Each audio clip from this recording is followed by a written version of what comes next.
प्यार से बोलना धन निरंकार जी।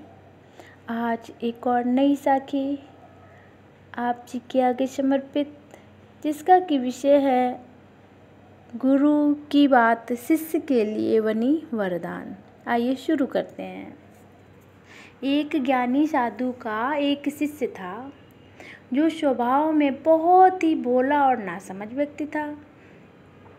शिष्य अपने गुरु का आदर सम्मान बड़ी ही निष्ठा और तहे दिल से करता था, किंतु फिर भी वह अपने गुरु की कुछ बातों को नज़रअंदाज कर देता। साधु उसे संसार की मोह माया और पारिवारिक रिश्तों से दूर रहकर एक साधुत्व का जीवन जीने की सलाह देते थे, जो शिष्य को कतई मंजूर नहीं था। वह परिवार से दूर नहीं रह सकता था और अपने गुरु की भक्ति भी नहीं छोड़ना चाहता था। वह गुरु भक्ति और पारिवारिक रिश्तों में कोई भेद नहीं रखना चाहता था। एक दिन वह अचानक अपने गुरु के पास आश्रम में आया और बोला, गुरुजी मेरा रिश्ता पक्का हो गया है। गुरुजी यह बात सुनते ही शौक में डूब गए और अपने उदास मन से बोले, बेटा तेरा रिश्ता हो गया, अब तू मेरे तरफ से गया। शिष्य अपने स्वभाव से थोड़ा भोला और ना समझ था। वह अपने गुरु की बात का अर्थ नहीं समझ पाया, किंतु इतना समझ चुका था कि गुरुजी मेरे रिश्ते से खुश नहीं हैं और वह वहाँ से चला जाता है। कुछ दिनों के बाद वह दोबारा अपने गुरु के पास आता है और कहता है, मैं आपको अपनी शादी का कार्ड देने आया हूँ।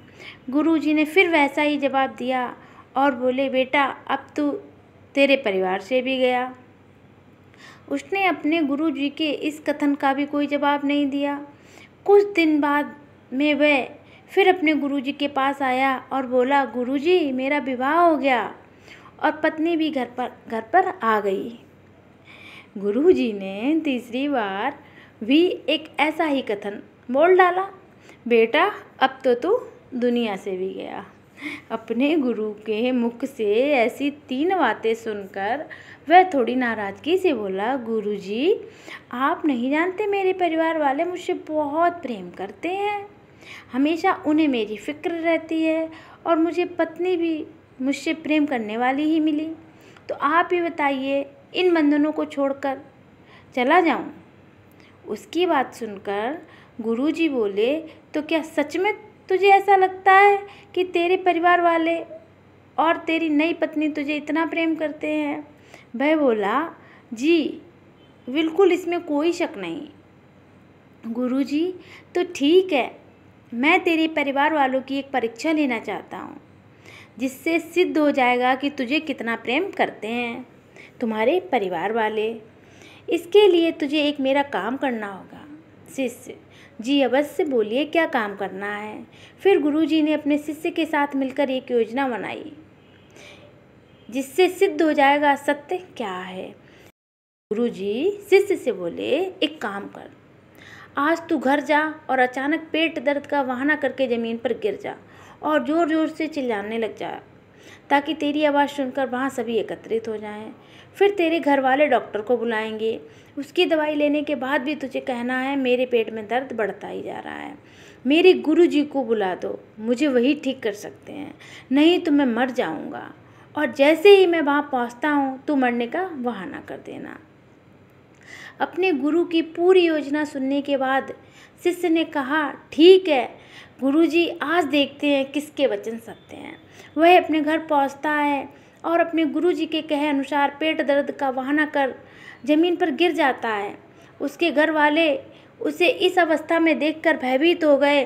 उन्होंने जल्दी से डॉक्टर को बुलाया। सभी काफ़ी दुखी दिखाई दे रहे थे, जिसे देखकर शिष्य थोड़ा मन ही मन खुश हुआ, लेकिन उसे अभी ये योजना आगे बढ़ानी थी। वह बोला, मुझे दवाइयों से कोई फ़ायदा नहीं हो रहा, कृपया आप जल्दी से मेरे गुरुजी को बुला लाओ, केवल वही मुझे ठीक कर सकते हैं, नहीं तो आज मैं मर जाऊंगा। उसके बड़े भाई तुरंत भागकर गुरुजी को बुला लाए। जैसे ही गुरुजी ने घर में अंदर कदम रखा, उसके कहे अनुसार शिष्य बहाना करके दम तोड़ देता है और ऐसे ही लेट जाता है। गुरुजी उसका हाथ देखते हैं और अपना भगवा रंग के तौलिए से उसे ढक देते हैं और अपने निराश मन से कहते हैं, आप लोगों ने मुझे बुलाने में थोड़ी देरी कर दी। मेरा शिष्य अब नहीं रहा। मरने की बात सुनते ही उसके घर वाले खूब ज़ोर ज़ोर से रोने लगे। कोई अपना माथा ज़मीन पर मारता तो कोई भगवान से उल्टा सीधा बोलता। पूरा परिवार शोक के सागर में डूब चुका था।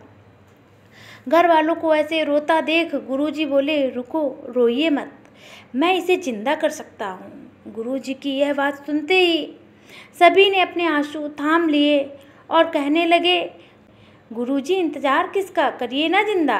गुरुजी बोले, जिंदा तो मैं कर दूंगा, लेकिन ये तो बताओ इसकी जगह जाएगा कौन। किसी एक को इसकी जगह जाना होगा और ये जिंदा हो जाएगा।